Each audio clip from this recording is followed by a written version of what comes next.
Olá, seja muito bem-vindo ao Narrativas Antagonista. Se você já é fã, sabe que hoje é a segunda parte do nosso especial de abertura de ano. Hoje é o último especial, amanhã eu tô de volta com os fatos do dia. Já deixa aqui embaixo o que você quer que eu comente amanhã. Mas esse especial, gente, eu tive que dividir em duas partes, porque ele é delicioso demais, pra gente abrir o ano com o pé direito e sem esquecer de que o melhor do Brasil é o brasileiro. Segunda parte do especial da lacração aqui no Narrativas Antagonista. Se você é fã, você já sabe, você vai deixar o like, provavelmente você já tá aqui com a sua pipoca, só pra lembrar as peripécias da lacratividade brasileira. Se você tá aqui pela primeira vez, seja muito bem-vindo. Espero que você volte todos os dias, vire fã de carteirinha. E eu vou te explicar como é que funciona esse formato. É um formato que a gente criou meio conjuntamente para elevar o nível do debate e também para tornar as discussões mais leves, né? Que ninguém aguenta esta gritaria toda. Então eu faço o quê? Eu trago para você primeiro os fatos. Do jeito que eu aprendi a apurar, jornalista old school, anos 90. Aí, as narrativas de esquerda, as narrativas de direita e, no final, a minha opinião. E eu peço para você trazer a sua opinião também. Aqui nós vamos ter alguns capítulos, porque é a segunda parte, para abrir o ano com chave de ouro, o especial da lacração.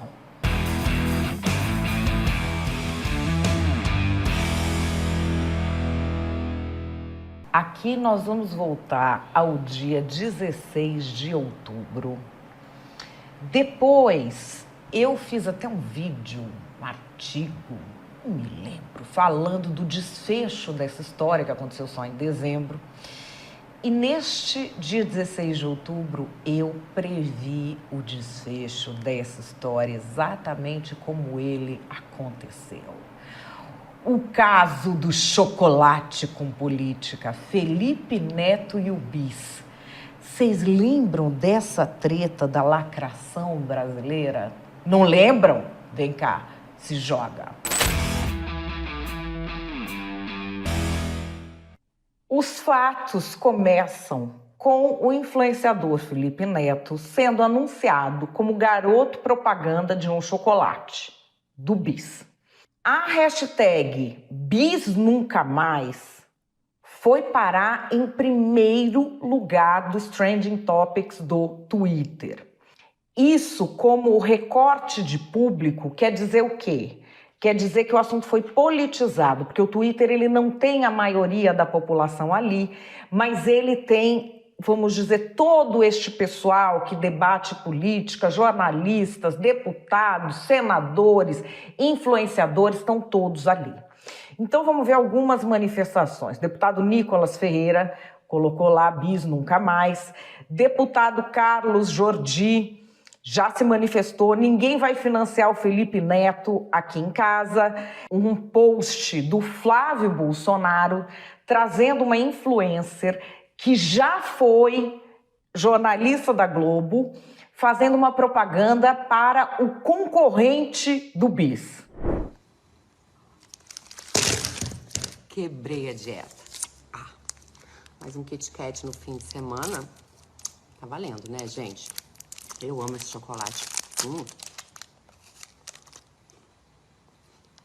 Saboroso. Barulhinho de infância. Eu gosto de geladinho também. Tenta aí. Já experimentou, Felipe? Ai, não. Poxa, né? Esqueci. Desculpa. Você curte o outro, né? Mas eu tenho uma boa notícia. O estoque tá, ó, lotado. Prateleiras cheias de todos os modelos e sabores. Fica tranquilo que tem bis sobrando para as suas próximas 3 vidas, pelo menos. E aí, cereja do bolo, né? O próprio Jair Bolsonaro me posta uma foto com o concorrente do bis. Esse questionamento foi ficando cada vez mais político. No começo, não foi exatamente sobre política que o pessoal da internet estava questionando. Esse assunto foi arrastado para dentro da política. Há muitas pessoas que se envolveram, vamos dizer, em discussões sobre outros patrocínios ao Felipe Neto, como a empresa de apostas Blaze. Essa foi uma discussão que no universo virtual e no universo gamer pegou fogo nos últimos tempos. E esse pessoal começou a trazer um posicionamento do Felipe Neto durante essa discussão, que era um posicionamento justamente falando mal de chocolate. Imagina se vocês fossem cobrar de todo mundo que divulga empresa de doces ou qualquer produto baseado em açúcar, tipo, sei lá, refrigerantes. Ele estava se referindo nesta época ao pessoal que estava cobrando porque ele foi garoto propaganda desse site de apostas. Ele chegou a se referir ao site de apostas como investimento, depois ele voltou atrás.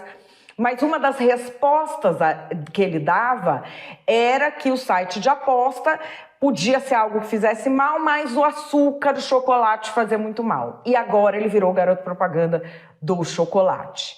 A coisa começou a ganhar um volume enorme na internet. O Felipe Neto resolveu gravar este vídeo aqui, pedindo para que as coisas se aquietassem.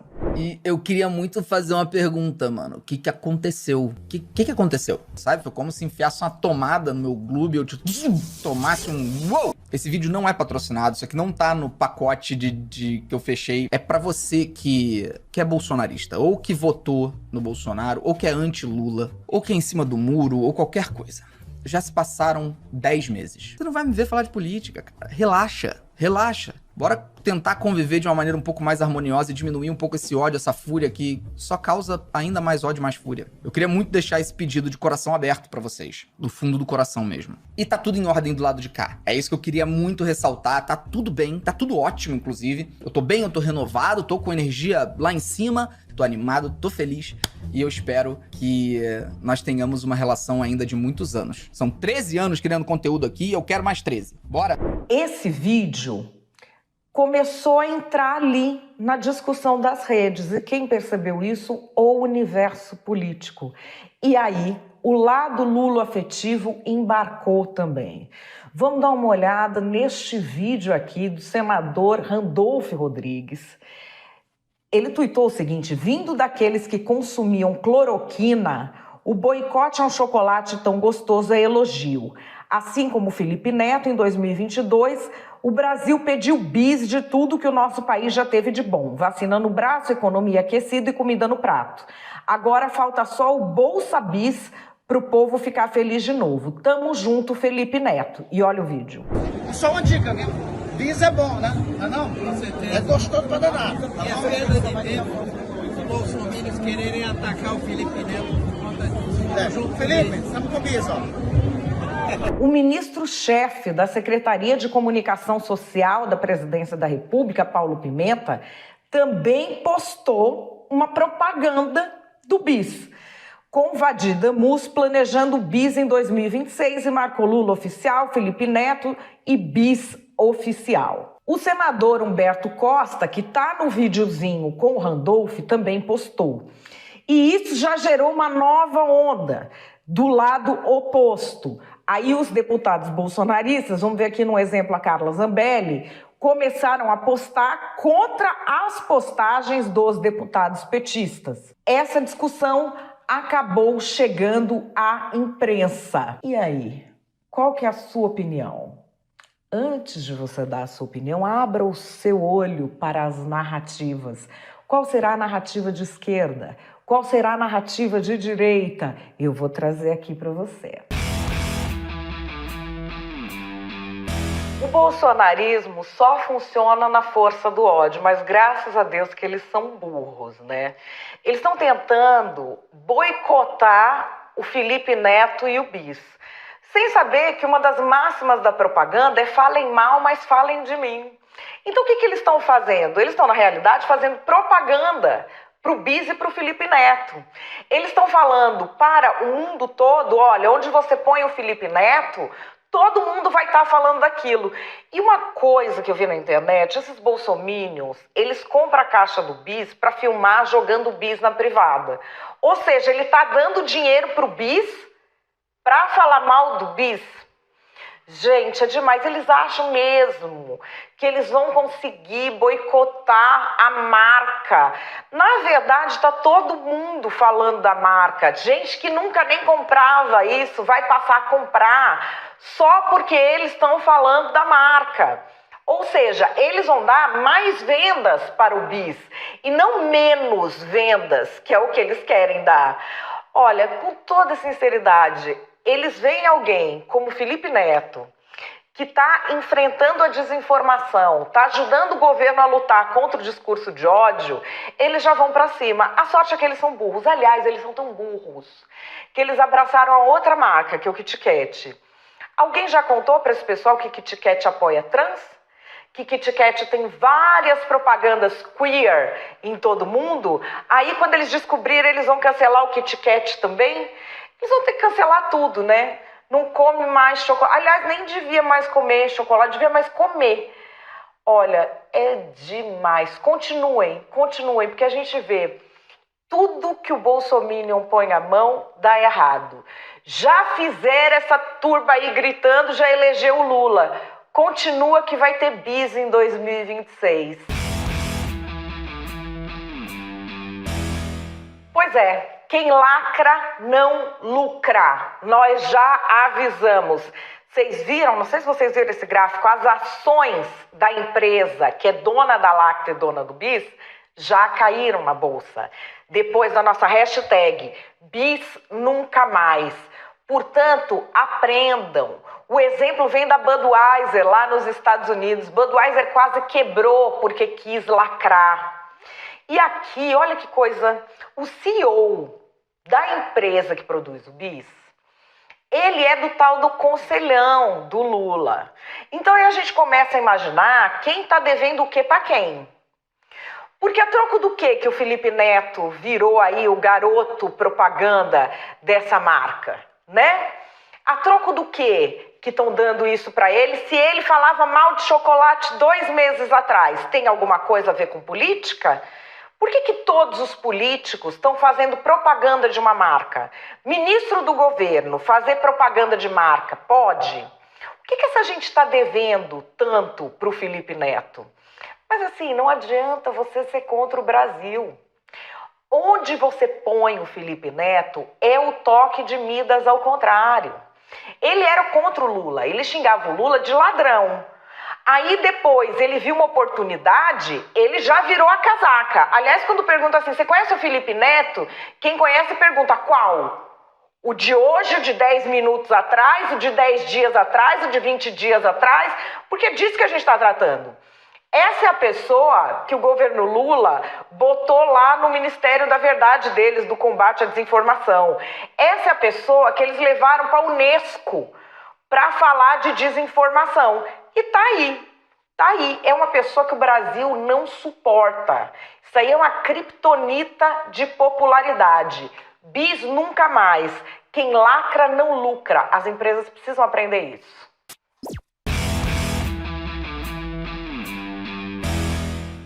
A minha opinião é que nós estamos diante de um caso clássico de idiotização da política e privatização da militância. E pode ser que esse ciclo de sucesso dos canceladores esteja no início do fim. A gente tem aqui a polarização muito acesa. Então você vê que qualquer coisa que esbarra nesse universo acaba sendo tragada para dentro da polarização política. Mas o problema aqui não é o posicionamento político do Felipe Neto. É o fato dele ser um cancelador. E é isso que as marcas não atentaram.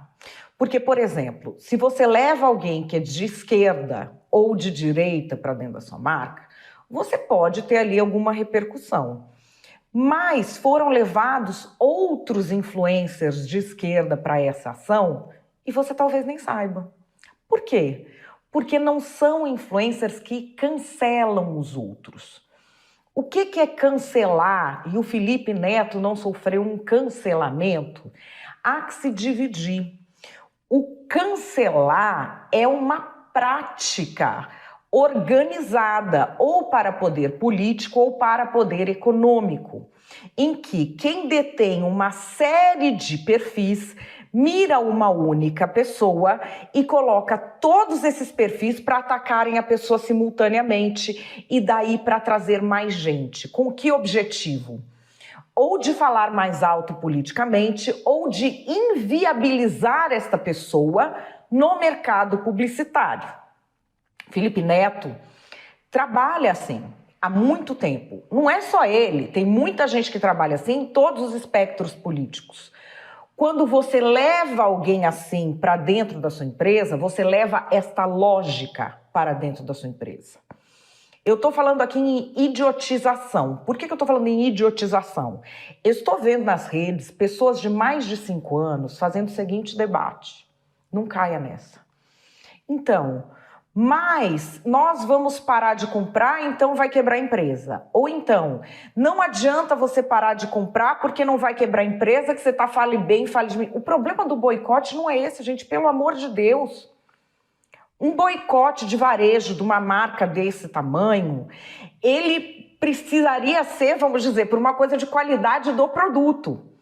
Se o produto é defeituoso, você consegue um boicote de varejo grande. E mesmo assim você tem como reverter. Mas por questões ideológicas, daqui a pouco não lembra, daqui a pouco surge outro boicote, não é este o problema. Você precisa ser uma pessoa assim, de menos de 10 anos de idade para estar discutindo isso. O problema aqui é outro para a marca. Ele é de médio, ele é de longo prazo. Porque a marca, que era uma marca contra a qual não havia nada, todo mundo achava legal. Era lembrança de infância, só propagandas positivas. Agora, ela ficou divisionista. Toda marca quer sair do nicho para atingir o grande público. E a gente teve uma ação de marketing que fez o oposto.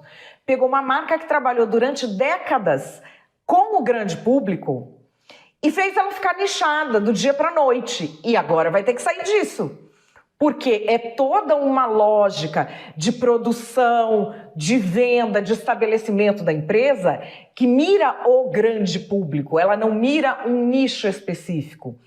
E até pode ser que saia disso muito em breve com outras ações. A empresa chegou a dizer a um jornal especializado, Meio e Mensagem, que a escolha dos influencers não tem nada a ver com ideologia. A escolha dos influencers tem a ver com o tanto que as pessoas têm de influência no mercado que ela queria atingir, que no caso era o mercado gamer. Tudo isso foi feito para uma ação em um evento do universo gamer.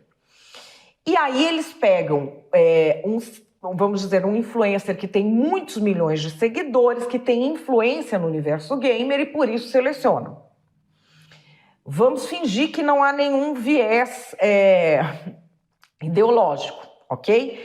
Mesmo que haja o viés ideológico, este não foi o problema. O problema é que eles pegaram alguém que já estava em brigas divisionistas no universo gamer, por causa de um outro caso, do caso daquele site de apostas, a Blaze. Ele já estava divisionista ali. Por quê? Porque ele fez propaganda para a Blaze. Isso foi um escândalo. Diversos influencers vieram se retratar e ele não se retratou. E um dos argumentos para não se retratar foi dizer que se aquilo fazia mal, eles deveriam ir cobrar todo mundo que fazia publicidade de chocolate. Então a empresa levou para dentro alguém que é divisionista, alguém que persegue os seus adversários de forma sistemática durante muitos anos e que fala mal do produto da empresa. Isso tem um impacto, não tem como não ter um impacto. Eu vejo muitas pessoas, até muitas empresas falando, quando que nós vamos sair dessa lógica do cancelamento, dessa lógica em que tudo é polarizado? Eu tenho uma resposta, é quando parar de premiar quem está se comportando assim. Se alguém que se comporta desta maneira, que a concorrência dessa pessoa é mirar em alguém e ficar lá batendo até a pessoa perder tudo que tem e inviabilizar a pessoa. Quem está se comportando dessa forma não pode ser premiado. Ele tem de ser premiado por parar de se comportar assim e agir de uma forma construtiva e colaborativa na sociedade. Ocorre que as empresas, por medo de cancelamento, contratam os canceladores. Esse ciclo durou, deu muito dinheiro para muita gente. Tem muita gente dando cursinho aí de inclusão e, na verdade, é só cancelador mesmo, não inclui ninguém. Mas esse ciclo está acabando por quê? Porque o público está percebendo. Então, hoje, quando você contrata um cancelador, você leva este cancelador para o ambiente empresarial, não importa, você não vai se blindar, você vai levar o cancelamento para dentro da empresa. E é isso o que a gente viu acontecer aqui. E quando a empresa faz isso, os políticos vão surfar nessa onda, o que vai tornar o gerenciamento de crise muito mais difícil. Bom, a lacração, depois da guerra, virou uma coisa que não é só ridícula, virou uma coisa que é perigosa. Porque essa galera começou a pôr para fora um antissemitismo que a gente nem sabia que ainda estava por aí. É uma coisa que a gente achava que estava nos livros de história. E não estou falando aqui da pessoa ser a favor da causa palestina, não é disso que eu estou falando, não. É de gente que saiu em passeata com suástica, é de gente que defende ataque terrorista, é de gente que duvida de palavra de vítima de estupro de guerra. Então, assim, isso aconteceu. Mas como que isso aconteceu? Se a lacração defende justo as minorias e... Vambora para este episódio do Narrativas Antagonista de 13 de outubro. O antissemitismo da esquerda. O governo brasileiro está enfrentando um grande problema de popularidade nas redes sociais devido ao posicionamento na guerra sobre Israel. Isso saiu no noticiário do Estadão. Existe uma empresa que faz um rastreamento de redes com inteligência artificial e ela acaba de divulgar uma pesquisa. A AFP Exata Inteligência Digital começou a rastrear a aprovação do governo diante deste caso. Aí, 2 pontos muito importantes. O primeiro, o uso da palavra ataque terrorista. O presidente Lula chegou a usar, mas, por exemplo, a nota do Itamaraty não falou sobre ataque terrorista, nem na morte de brasileiros. E depois a gente teve aí um trabalho muito forte da oposição com a história de não falar a palavra Hamas ou não dizer que o grupo Hamas é terrorista. Isso não foi dito em nenhum momento pelo governo. Por outro lado, o pessoal da oposição fez um forte uso dessa história devido a ligações anteriores que o PT tem com o Hamas. Quando o Hamas foi declarado uma organização terrorista e proscrita do Reino Unido, deputados do PT assinaram uma declaração em apoio ao Hamas. O Hamas fez uma declaração comemorando a posse do presidente Lula, a vitória do presidente Lula aqui no Brasil, melhor dizendo. Isso foi utilizado de forma exaustiva nas redes e teve um impacto na aprovação que a gente vai ver agora. Em pouquíssimos dias, os que classificam o governo Lula como bom ou ótimo reduziram em 0,6%. Os que veem a gestão como regular reduziram 0,1%. E os que avaliam a gestão como ruim ou péssimo cresceram 0,7%. É pouco, é muito pouco, mas a empresa de pesquisa diz que é algo preocupante porque revela uma tendência. A aprovação do governo não é tão distante da desaprovação. São 40,8% que aprovam, 33,9% que reprovam e 25,3% que veem o governo como regular, segundo esta análise que é feita com inteligência artificial. No dia de ontem, o presidente Lula já fez uma postagem, a primeira postagem que aparece uma imagem dele após a cirurgia, e ele já fala claramente em ataques terroristas. Ele diz: conversei agora há pouco por telefone com o presidente de Israel, Isaac Herzog, agradeci o apoio para a operação de retirada dos brasileiros que desejam retornar ao nosso país. Reafirmei a condenação brasileira aos ataques terroristas e nossa solidariedade com os familiares de vítimas. E aí coloca o Brasil à disposição para tentar encontrar um caminho de paz. Agora, mais uma vez, não cita o nome do Hamas, mas já fala claramente em terrorismo e traz aí uma proposta, né, de retirada das pessoas por um caminho humanitário. Também o presidente Lula solicitou já que as crianças levadas como reféns sejam devolvidas, que se priorize as crianças. Ele entrou com uma nova atuação nessa história. Enquanto isso ocorre, perfis famosos da esquerda brasileira têm feito declarações que são julgadas como antissemitismo.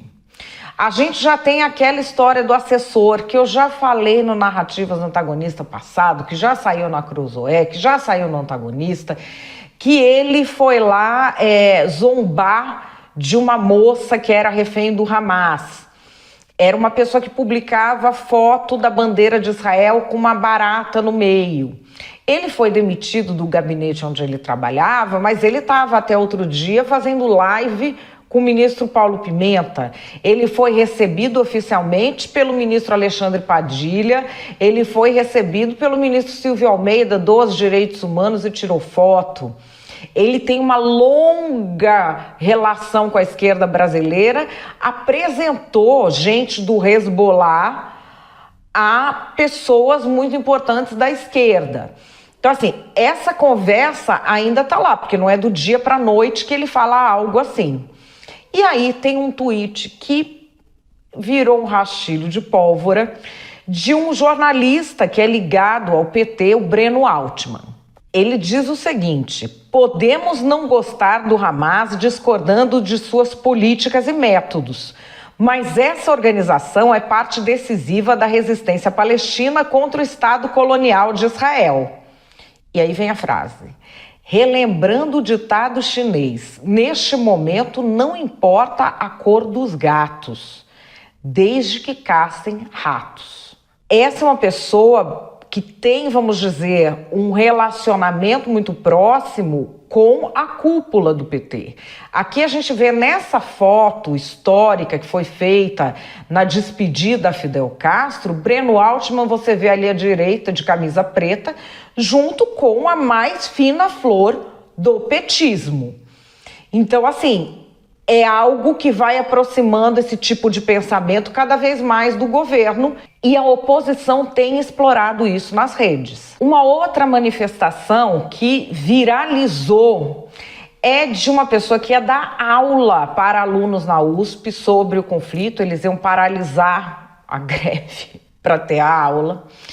Uma moça chamada Fernanda Mello, e esse tweet dela, enfim, virou assim razão de indignação de muitas pessoas, porque no anúncio da morte de uma brasileira assassinada pelos terroristas lá em Israel, ela publicou o comentário "foi tarde".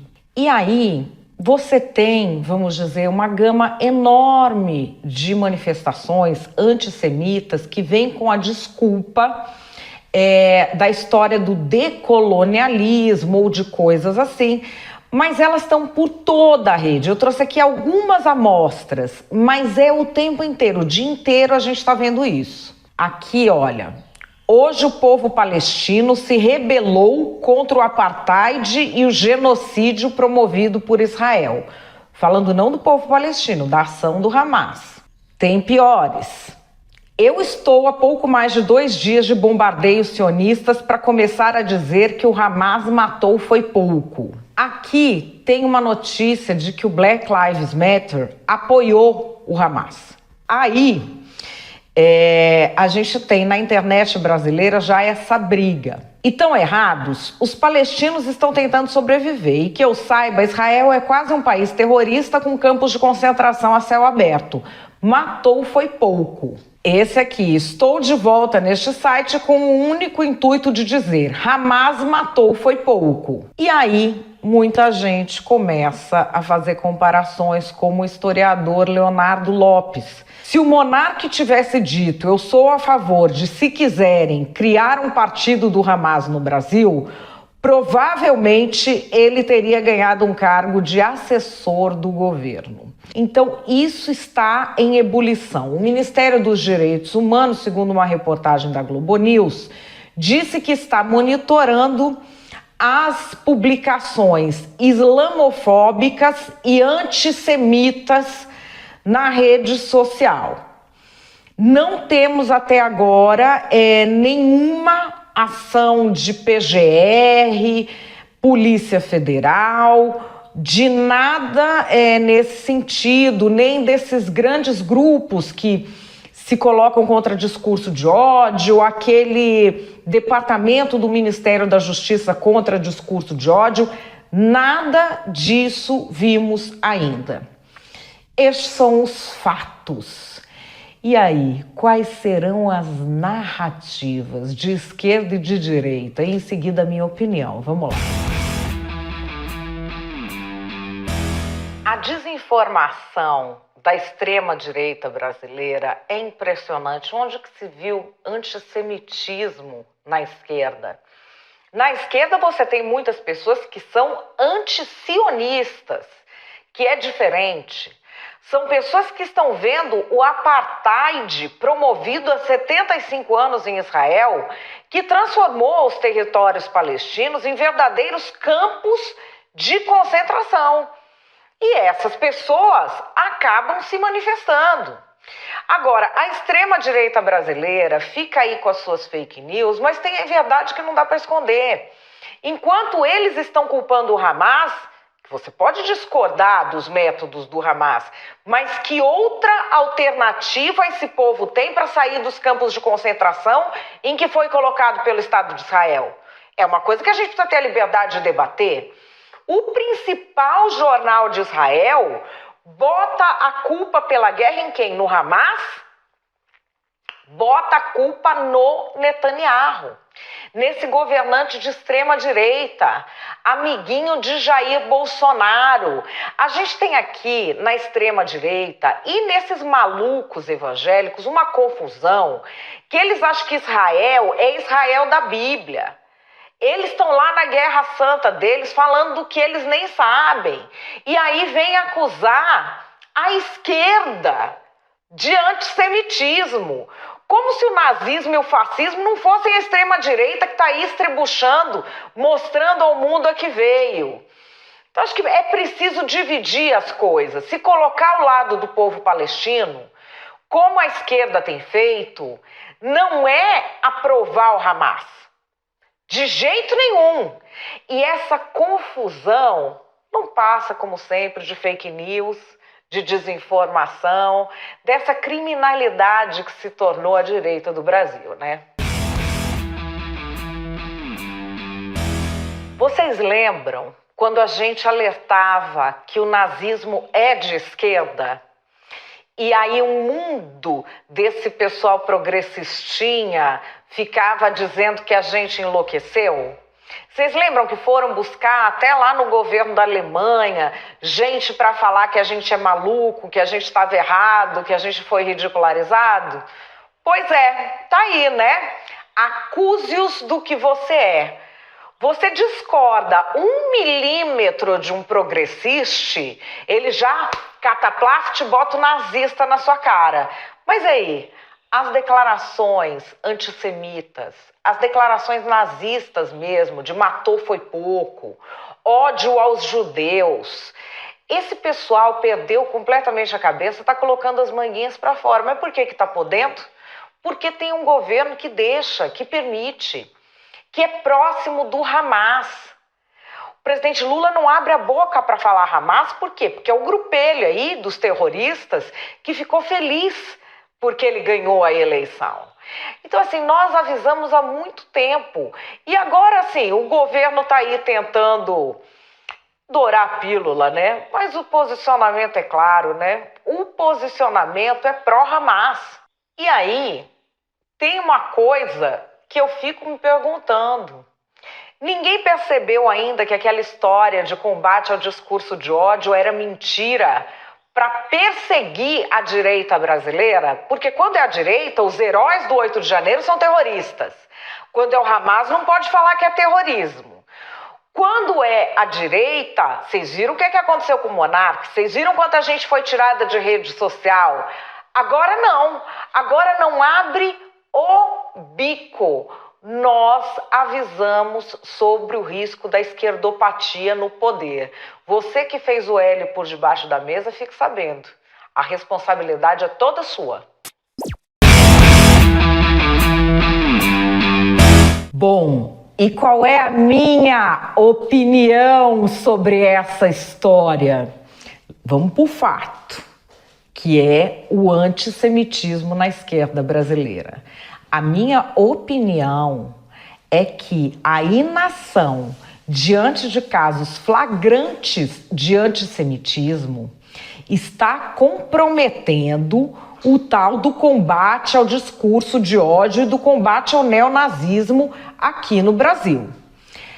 As pessoas fazem a comparação de como está sendo a atuação diante de casos flagrantes de antissemitismo e de preconceito e de discurso de ódio da esquerda, principalmente aquela muito próxima do governo Lula, e como essas questões eram tratadas quando se tratava da direita.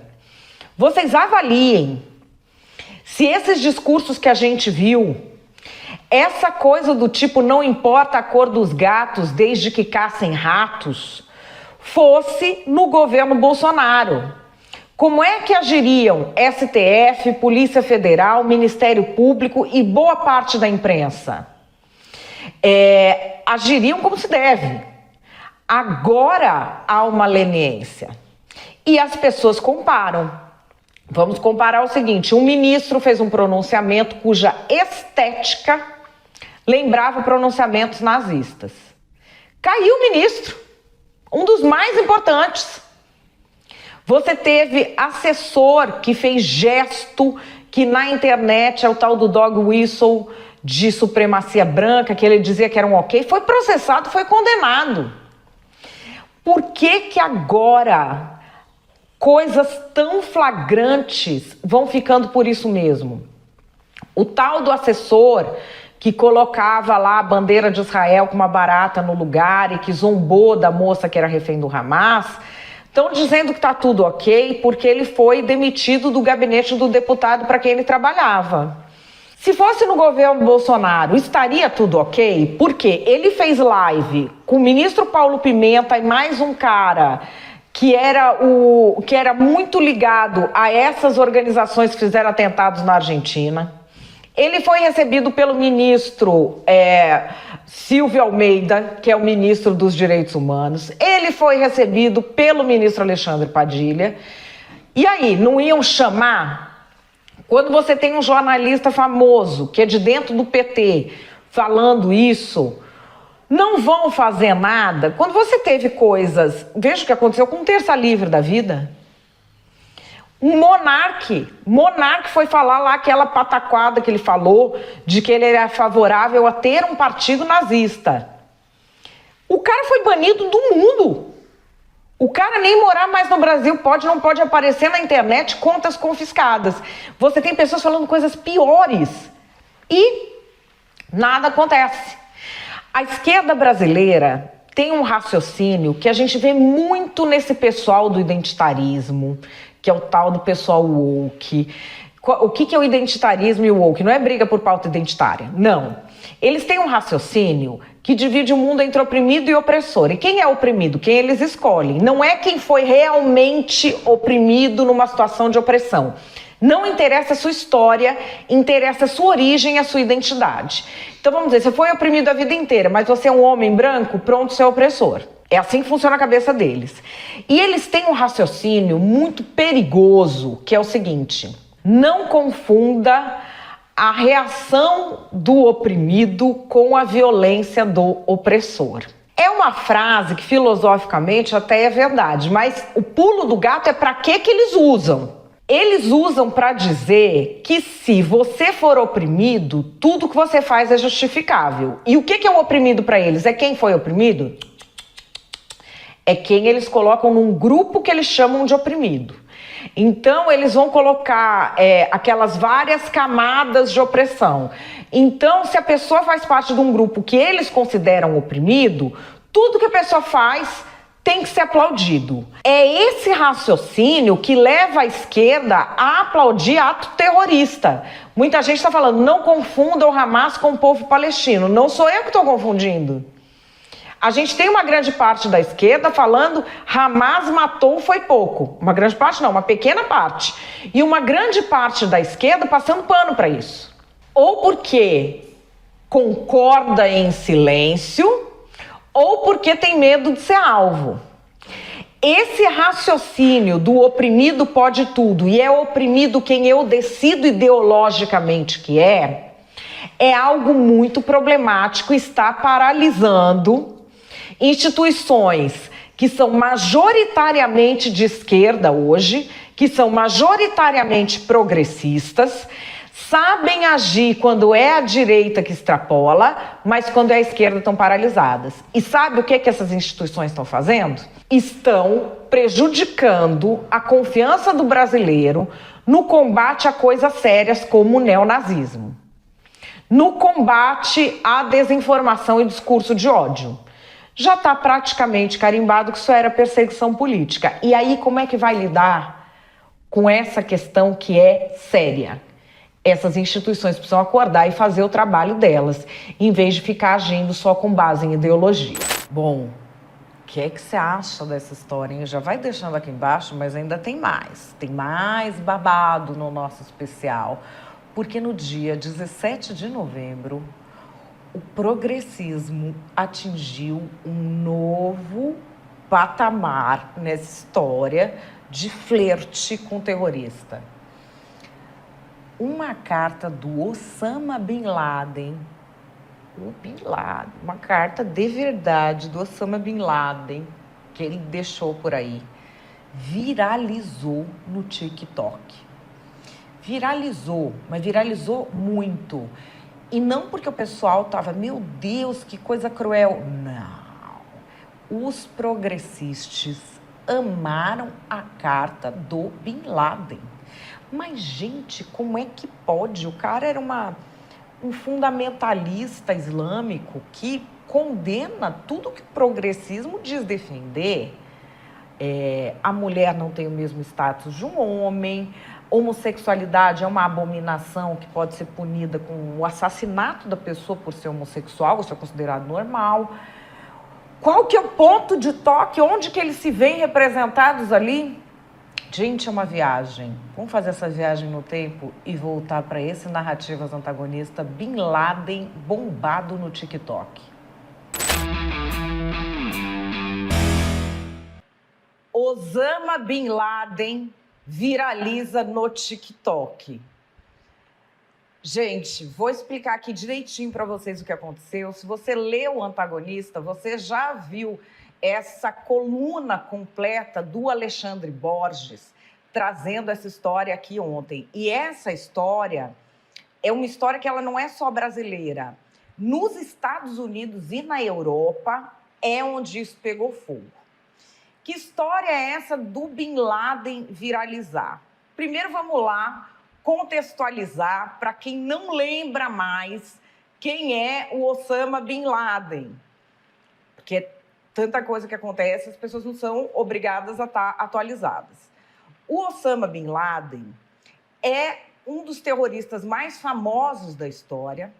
Ele é o chefe da Al-Qaeda. A Al-Qaeda é a organização terrorista que organizou o atentado às Torres Gêmeas do World Trade Center em Nova York, aquele atentado de 2001, de 11 de setembro, em que os aviões derrubaram as Torres Gêmeas. Ele conseguiu se esconder, sendo um homem mundialmente caçado, por 10 anos. Só em 2011 ele foi assassinado pela Marinha Americana. E o que exatamente que viralizou do Bin Laden? Porque o Bin Laden, além das falas dele sempre antissemitas, ele nunca escondeu quais eram os objetivos da Al-Qaeda, que era implementar a Sharia, a lei islâmica, em nível mundial, matar infiéis, e ele estava brigando contra o que se considerava na época por esses terroristas o grande Satã, que eram os Estados Unidos.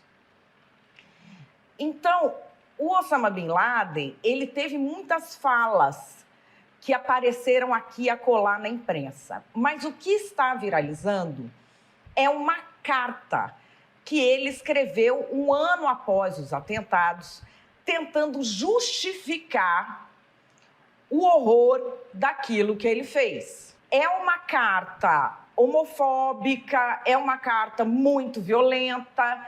Eu vou até trazer trechos para vocês compreenderem do que eu estou falando. Mas, de alguma forma, jovens ocidentais começaram a ver naquela carta algumas justificativas que eles acham pertinentes. Porque no meio da carta tem justificativas que se parecem muito com teorias progressistas que estão por aí. Então eles começaram a fazer vídeos lendo só esses trechos e omitindo o resto da carta. Esses vídeos começaram a viralizar. Como o povo tem preguiça de ler e de ir atrás, o Bin Laden no TikTok começou a virar um ídolo decolonial. So I just read A Letter to America, and I will never look at life the same. I will never look at this country the same. Please read it. Um cara que explica perfeitamente o que estava acontecendo, o que está acontecendo agora na guerra Israel-Palestina. Isso fez com que o jornal britânico The Guardian tirasse a carta do ar. Aqui, olha, aparece até, o link foi mantido, vocês podem ver que aparece que o conteúdo está removido e eles explicam que foi removido porque ele foi viralizado nas mídias sociais sem o contexto. E aí eles tiraram do ar ou que estava só a carta. Eu vi muitas críticas a isso. Como que eles tiram? Porque a pessoa tem que ter o texto, o acesso ao texto dessa carta para que a gente possa discutir os absurdos. Mas o que eles fizeram? Eles tiraram o link que tinha só a carta. E eles deixaram agora um outro link, que é uma matéria completa, contextualizada, falando quem é o Bin Laden, por que que ele escreveu aquilo, e aí no meio tem esse texto da carta. O TikTok ficou preocupado, para vocês verem o tamanho do negócio, a proporção que isso tomou. Entre os jovens, que são os usuários mesmo do TikTok, são mais jovens, né? Isso está bem conhecido agora. Então o TikTok se posicionou. Vou ler aqui o posicionamento que também está numa matéria do Antagonista. O conteúdo que promove esta carta viola claramente as nossas regras contra o apoio a qualquer forma de terrorismo. Estamos removendo esse conteúdo de forma proativa e agressiva e investigando como ele chegou à nossa plataforma. O número de vídeos no TikTok é pequeno e os relatórios sobre tendências em nossa plataforma são imprecisos. Isso, no caso, a divulgação da carta do Bin Laden, não é exclusivo do TikTok e apareceu em várias plataformas e na mídia. Bom, ela é uma carta muito longa. Eu vou ler aqui alguns trechos que não estão nos vídeos que viralizaram, tá? E são trechos claros. Ele fala, para que estamos chamando vocês, o Ocidente, no caso? A primeira coisa para a qual nós estamos chamando é o Islã. Aí ele vai falando o que é o Islã. Aí, a segunda coisa que chamamos você para fazer é parar com sua opressão, mentiras, imoralidade e devassidão que se espalharam entre vocês. Presta atenção. Chamamos vocês para ser um povo de modos, princípios, honra e pureza, para rejeitar os atos imorais de fornicação, homossexualidade intoxicante, jogos de azar e comércio com juros. Chamamos vocês para tudo isso, para que possam ser libertados daquilo em que se envolveram. Olha isso. Para que sejam libertados das mentiras enganosas de que são uma grande nação, que seus líderes espalham entre vocês para esconder de vocês o estado desprezível ao qual chegaram. É triste dizer que vocês são a pior civilização testemunhada pela história da humanidade. Vocês são a nação que, em vez de governar pela Sharia de Alá em sua Constituição e leis, escolhe inventar suas próprias leis como quer e deseja. Vocês separam a religião de suas políticas, contradizendo a natureza pura que afirma autoridade absoluta ao Senhor e seu Criador. Então, vocês vejam, é uma defesa de conceitos que jamais poderia ressoar entre jovens progressistas. Ele está falando da teocracia contra estados seculares, contra leis seculares e contra práticas sexuais que não estejam previstas no Alcorão. Uma delas é a homossexualidade, a outra é o sexo fora do casamento. Ele fala isso com a maior clareza. E como que jovens progressistas ocidentais se relacionam com essa carta de alguém que tem uma origem tão diferente deles? E aqui que eu trago para vocês a cereja do bolo. Assim como acontece em diversos grupos terroristas, a comunicação não fica a cargo das pessoas do mundo árabe.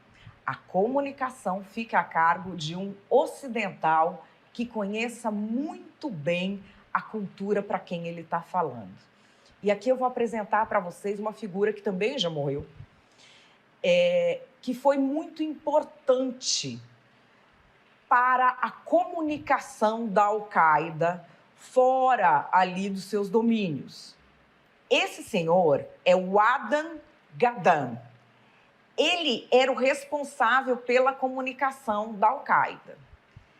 Ele não nasce muçulmano, ele é um californiano, Vale do Silício, nascido lá, família norte-americana, normal, padrão, fez parte de organizações cristãs na adolescência, era grande fã de rock, heavy metal, toda aquela coisa da juventude norte-americana dos anos 80 e 90. Em 1995, ele se converte de forma religiosa. Ele se torna muçulmano. E ele passa a ter problemas com os muçulmanos. Ele chegou a ser expulso da mesquita onde ele estava por ser radical demais. Percebe o tipo de personalidade que nós estamos falando? Ocorre que, por ter esta criação, ele domina todas as teorias palatáveis para os progressistas. Escola de Frankfurt, Noam Chomsky, Michel Foucault, ele domina isso. Então, o que ele faz? Ele pega este texto fundamentalista religioso e aqui e acolá ele vai salpicando essas teorias. Quando ele fala do imperialismo americano, quando ele fala da questão do Islã como minoria, ele vai colocando essas teorias que estão aí em rede social, que são palatáveis para essa juventude. Ele salpica ali no meio. E como a gente vive essa era em que as pessoas vão pegando fragmentos das coisas em vez de ler o completo, o que aconteceu com essa carta foi isso. Eles pegam essas pequenas iscas deixadas ali, leem aquilo e falam, bom, eu concordo com isso. E aí começam a fazer vídeos com esse pedaço, sem se dar conta do que é o inteiro teor da carta e do que era a intenção dessa carta. Por isso que isso viralizou. E aí, gente, será que até para isso tem narrativa? É claro que tem. Vem comigo aqui que eu te conto. Existe uma prática muito comum na extrema-direita, argumento ad hominem. O que é que vem a ser isso? Em vez de enfrentar o argumento, tenta desqualificar o interlocutor. E é precisamente isso que eles estão fazendo com a carta do Osama Bin Laden. Por quê? O Osama Bin Laden é um dos piores terroristas da história? É. Fundador da Al-Qaeda, fez atos terroristas horrorosos. Ocorre que isso não diminui a importância da carta que ele escreveu logo após o atentado em Nova York. Qual é essa importância? Os Estados Unidos estavam tentando entender por que o mundo odiava eles. Que ódio era esse? E o que passava na frente, o que vinha adiante era o quê? Islamofobia, falando, eles odeiam porque vocês são um mundo livre. Eles odeiam porque vocês respeitam liberdades individuais. Eles odeiam porque vocês respeitam as mulheres. E eles ali se vitimizando. Nossa, a gente é muito bom e odeiam a gente porque a gente é muito bom. Aí vem o Osama Bin Laden e diz por que eles odeiam os Estados Unidos. E não tinha nada a ver com essa historinha islamofóbica que os Estados Unidos achavam. Não tem nada a ver com a liberdade, não tem nada a ver com isso. O que era o motivo do ódio? É a política imperialista, colonialista, que os Estados Unidos têm sobre todo o Oriente Médio. Eles foram lá semear vento e colheram tempestade. E o Osama Bin Laden vai enumerando coisa por coisa. Os Estados Unidos que estão pagando as armas que matam gente nas guerras em toda a região ali. Então, assim, como se reduz, intelectualmente as coisas na extrema-direita, é algo que só o fascismo explica. Esse é o dia de aprender de uma vez por toda que esquerdar é andar com bandido. Esquerda é sinônimo de quê? De bandidolatria. Na esquerda, onde eles colam, eles só vão tirando ali, o que for bandido, tudo vítima da sociedade. Agora eles me inventaram o Bin Laden, vítima da sociedade. Osama Bin Laden, filho de bilionário, que saiu por aí fazendo desgraça, derrubando prédio nos Estados Unidos, ameaçando a maior democracia do mundo. Esse aí agora virou o coitadinho deles. Coitadinho de ontem era o Hamas. O que o Hamas fez? Ele estava muito oprimido, ele foi lá decapitar bebê. Coitado do Hamas, vamos fazer um cessar-fogo. Aqui no Brasil, a bandidolatria é igual, não é só terrorista.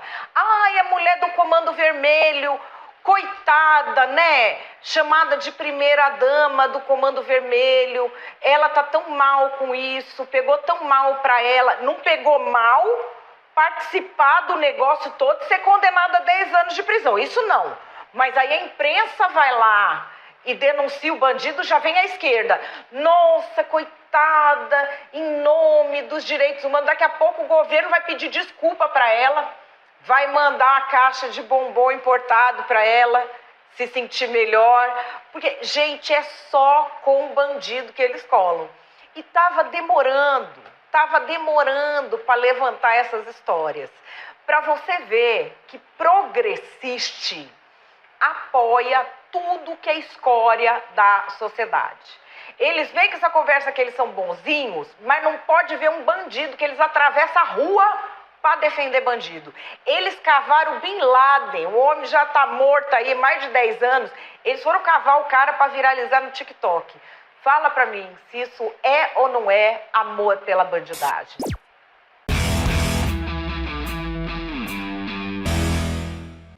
A minha opinião é que a gente precisa tomar muito cuidado com informação picada. E esse caso dessa idolatria ao Osama Bin Laden deixou isso muito claro.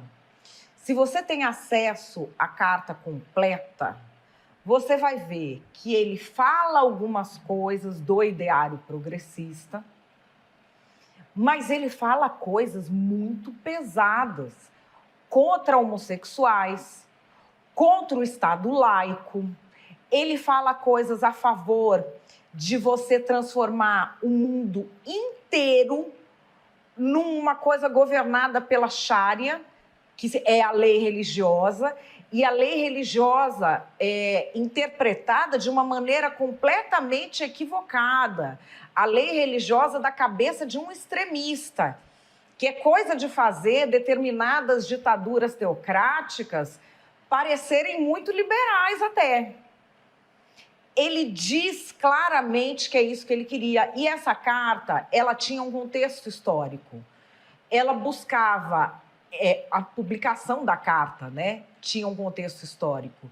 Ela buscava compreender, não com as razões do ódio ou disso, daquilo, porque eles são terroristas. O terrorista, ele é um extremista que vive de ódio e ele precisa ter alguém para odiar. Então ele vai escolher os Estados Unidos, ou às vezes eles fazem, como o Estado Islâmico fez, não vamos buscar guerra lá do outro lado, porque isso dá problema, a gente não se estabelece. Vamos pegar uma guerra aqui mesmo. Então o Estado Islâmico foi lá e foi em cima da Síria. A Jihad Islâmica, nesse presente momento, está indo para cima do Sudão, na África, fazendo massacres em Khartoum. Então, assim, eles precisam de um inimigo externo e eles vão dar uma série de justificativas. O que a gente vê aqui é que forças criminosas e forças extremistas têm tido muito sucesso em capturar mentes e corações de jovens. E nós precisamos abrir um olho deste tamanho com isso. Qual é o truque? O truque é você colocar no meio do que você está dizendo alguns, vamos dizer, easter eggs. Você coloca os easter eggs lá.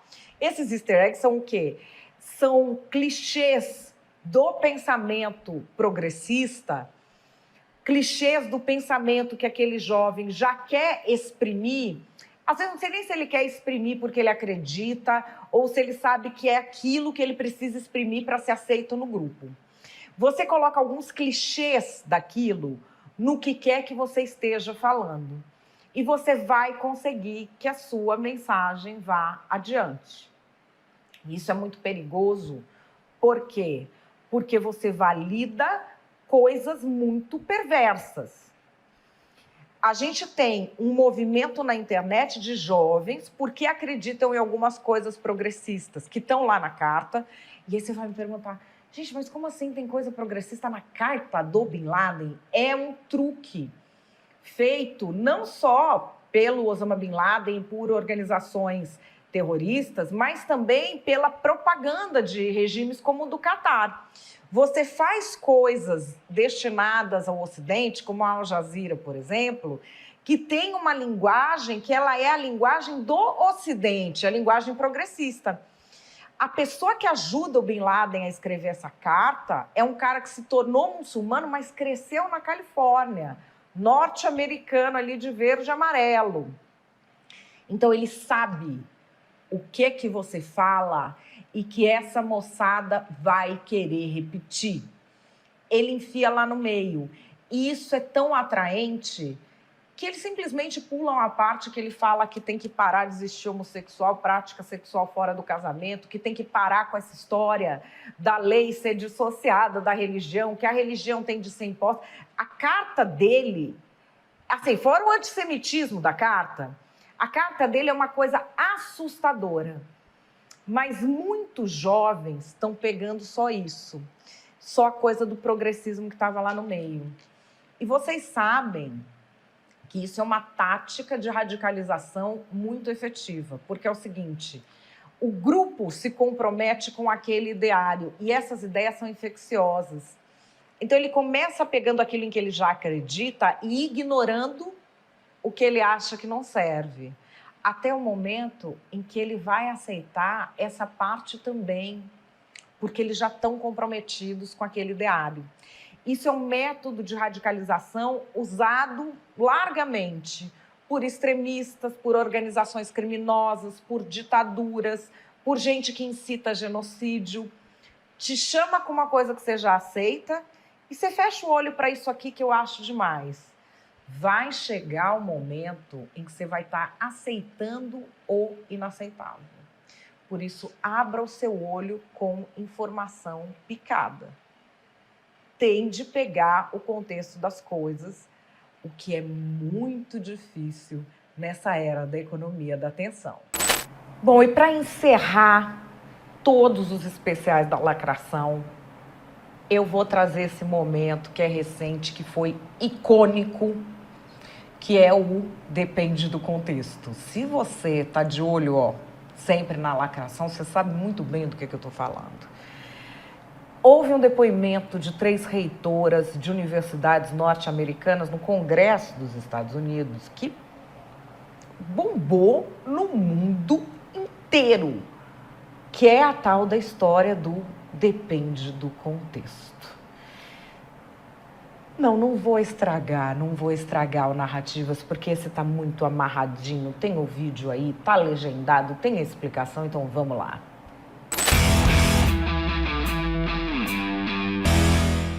Vamos lá para o fato do dia: antissemitismo nas universidades americanas.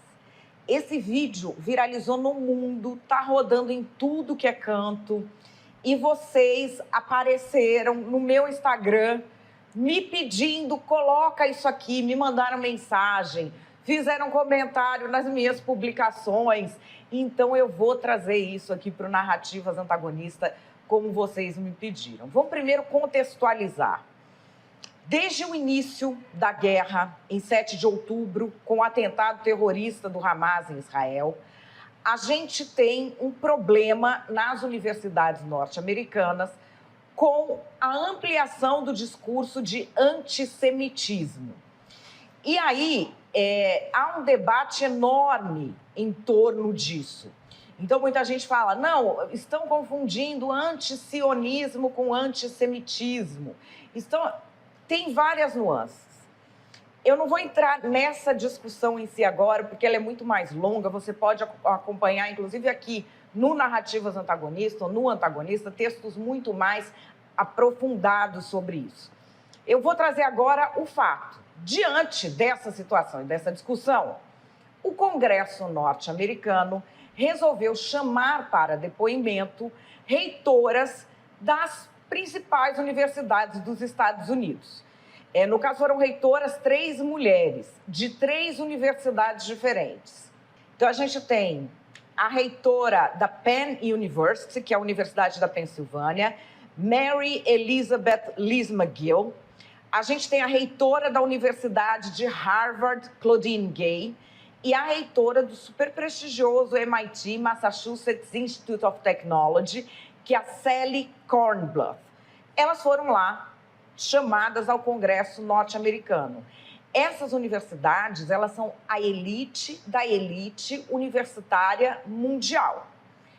E aí foram feitas perguntas muito diretas sobre questões que, no meio educacional, elas são muito presentes nos últimos anos, que são 2 coisas, o bullying e a microagressão, o discurso de ódio. Isso é uma discussão presente. E aí, o que se estava perguntando é se essas regras também valem para judeus. E esse foi o vídeo que viralizou e que a gente vai ver aqui. O que aconteceu? Uma deputada republicana, Elise Stefanik, ela vai direto ao ponto. Se é bullying ou assédio, você pedir abertamente genocídio de judeus ou uma nova intifada. Assim, simples assim. Se você falar, eu quero genocídio de judeus, precisamos matar os judeus, isso é considerado assédio ou bullying no ambiente universitário? E aí, a gente tem este vídeo que o Antagonista traduziu para você, que está rodando o mundo. Enfim, vamos ver. Dr. Kornbluth, at MIT, does calling for the genocide of Jews violate MIT's code of conduct or rules regarding bullying and harassment? Yes or no? if targeted at individuals, not making public statements. Yes or no? Calling for the genocide of Jews does not constitute bullying and harassment? I have not heard calling for the genocide for Jews on our campus. But you've heard chants for intifada. I've heard chants, which can be anti-Semitic depending on the context, when calling for the elimination of the Jewish people. So those would not be according to the MIT's code of conduct or rules. That would be investigated as harassment if pervasive and severe. Ms. McGill, at Penn, does calling for the genocide of Jews violate Penn's rules or code of conduct? Yes or no? If the speech turns into conduct, it can be harassment, yes. I am asking specifically calling for the genocide of Jews. Does that constitute bullying or harassment? If it is directed and severe or pervasive, it is harassment. So the answer is yes. It is a context-dependent decision, Congresswoman. It's a context-dependent decision. That's your testimony today. Calling for the genocide of Jews is depending upon the context. That is not bullying or harassment.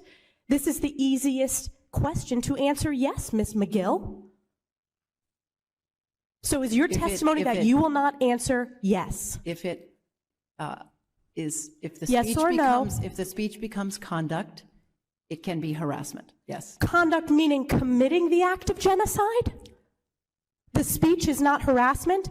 This is unacceptable, Ms. McGill. I'm going to give you one more opportunity for the world to see your answer. Does calling for the genocide of Jews violate Penn's code of conduct when it comes to bullying and harassment? Yes or no? It can be harassment. The answer is yes. And Dr. Gay, at Harvard, does calling for the genocide of Jews violate Harvard's rules of bullying and harassment? Yes or no? It can be, depending on the context. What's the context? Targeted as an individual, targeted at an individual. It's targeted at Jewish students, Jewish individuals. Do you understand your testimony is dehumanizing them? Do you understand that dehumanization is part of anti-Semitism? I will ask you one more time. Does calling for the genocide of Jews violate Harvard's rules of bullying and harassment? Yes or no? Anti-Semitic rhetoric. And is it anti-Semitic rhetoric? Anti-Semitic rhetoric, when it crosses into conduct that amounts to bullying, harassment, intimidation, that is actionable conduct, and we do take action. So the answer is yes, that calling for the genocide of Jews violates Harvard Code of Conduct, correct? Again, it depends on the context. It does not depend on the context. The answer is yes, and this is why you should resign. These are unacceptable answers across the board. Bom, muita gente comentando esse vídeo e trago aqui um dos principais comentários, tem até uma nota no Antagonista com isso, que é do Jonathan Haidt, psicólogo, professor universitário, autor de livros maravilhosos como A Mente Moralista e The Coddling of the American Mind. Ele já escreveu sobre essa questão de como se trata o antissemitismo nas universidades e ele se pronunciou no Twitter dele. Vejam só que interessante que ele falou. Que o problema dele não é exatamente a posição delas sobre os vários matizes quando se fala de antissemitismo.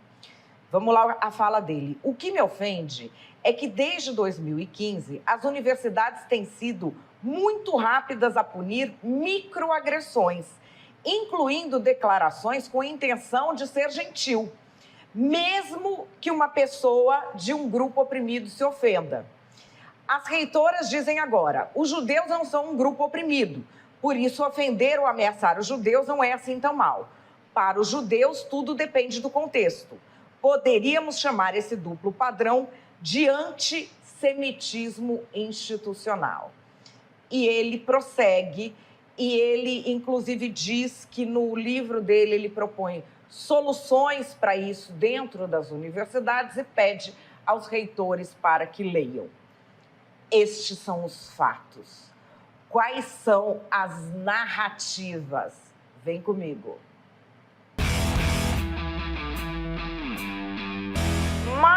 uma vez a gente vê a extrema-direita fazendo um barulho para distorcer as coisas e continuar a defender discurso de ódio. Todo o apoio ao que disseram as reitoras norte-americanas no Congresso. E, aliás, é sempre contra as mulheres que essa extrema-direita age. Se fossem 3 reitores homens, será que a gente teria toda essa gritaria da extrema-direita? Não sei, mas o que agora a gente vê é o seguinte: existe um conceito de microagressão, existe um conceito de discurso de ódio que é muito claro. É o discurso que é ofensivo a um grupo oprimido. E como é que você define isso? Se alguém de um grupo oprimido diz que foi ofendido por aquele discurso, portanto, essa pessoa foi ofendida, aquilo é um discurso de ódio e aquilo deve ser parado. No caso dos judeus, os judeus são um grupo oprimido? É óbvio que não. Os judeus são um grupo privilegiado que deveria reconhecer os seus privilégios.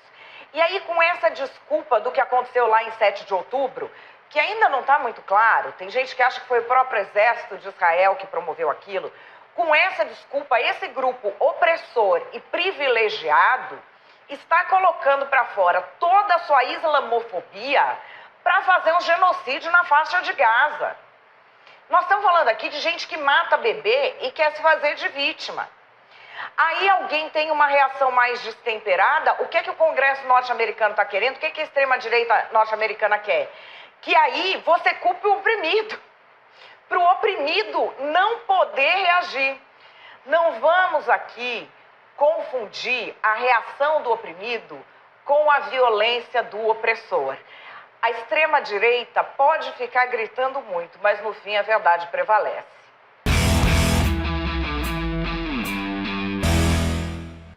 Nós avisamos há muito tempo que universidade é sinônimo de quê? De doutrinação, de ditadura gay e de maconheiro. É isso, toda hora a gente ouve. É uma dancinha do estamos com Maduro daqui, é suruba de lá, é a tal da dança do macaquinho, um com o dedo no não sei o que do outro. É só isso que tem nas universidades.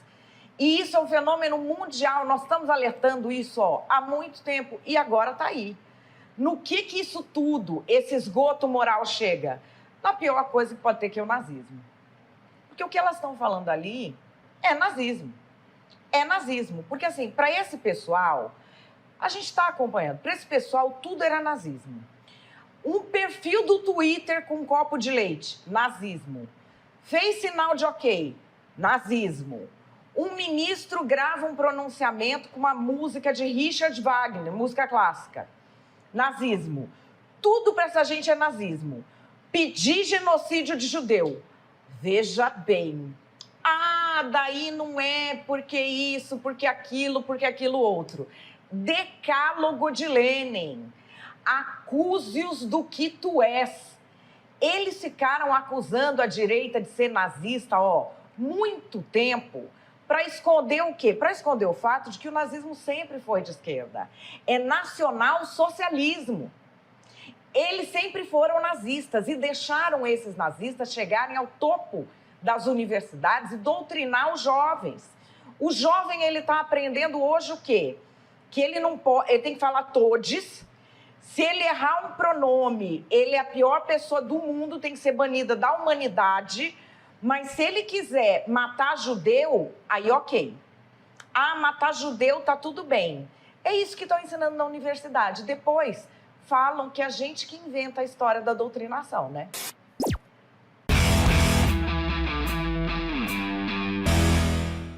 Minha opinião é que o que a gente está vendo nos Estados Unidos é um alerta. Essa ideologia, que é uma espécie de seita, que a gente chama de woke ou de identitarismo, ela gera invariavelmente antissemitismo. Isso, o Jonathan Haidt coloca assim muito claramente no livro dele, The Coddling of the American Mind. que vai mostrando como isso se instala nas universidades norte-americanas, e ele, inclusive, mostra como você pode retirar isso. Eu também coloquei no meu livro, Cancelando o Cancelamento, com exemplos brasileiros. Eu vou até ler um trechinho aqui para vocês. Essa aqui é uma citação de um pensador que eu amo, que é o C.S. Lewis.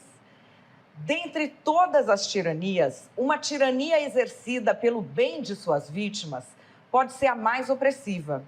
Talvez seja melhor viver sob um ditador desonesto do que sob onipotentes cruzadores da moralidade. A crueldade do ditador desonesto, às vezes, pode se acomodar. Em algum ponto, sua cobiça pode ser saciada. Mas aqueles que nos atormentam para o nosso próprio bem irão nos atormentar indefinidamente, pois eles assim o fazem com a aprovação de suas próprias consciências. É exatamente diante disso que a gente está. No livro eu trago exemplos relacionados ao jornalista Tiago Leifert, coisas que vêm acontecendo há algum tempo. Toda vez que há alguma polêmica em torno dele, ou ele discute com alguém na internet, você estava tendo reações antissemitas, do tipo, sobre a polêmica com Tiago Leifert, 2 pontos. Judeu, né? E aí depois a autora vai se justificar. Ela não foi cancelada, tá? Como mulher negra, sei das dores que o racismo provoca e reconheço o sofrimento de um povo perseguido e torturado ao longo da história. Num ato impulsivo, fiz um tweet generalizando estereótipos a toda a comunidade. Ou seja, perceba aqui a sutileza. Quando você tem essa ideologia em que você permite que se escolha quem é o grupo oprimido e se escolha quem é o grupo opressor de forma dissociada da realidade, você vai reproduzir uma coisa muito perversa que é o antissemitismo. Por quê? Porque quando você cria essas caixinhas, o judeu, ele passa a ser o quê? O super branco opressor.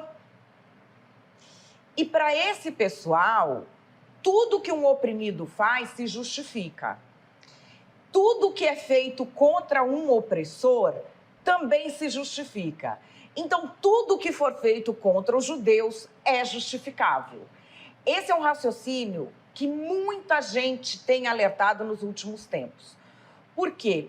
Nessa ideologia que se criou e que está vigente em universidades, que a gente vê o poder público fazendo cartilha dessa seita como se fosse algo ligado à realidade. O que é? A gente tem um grupo que é o opressor. Quem é o opressor? É quem oprime? Não.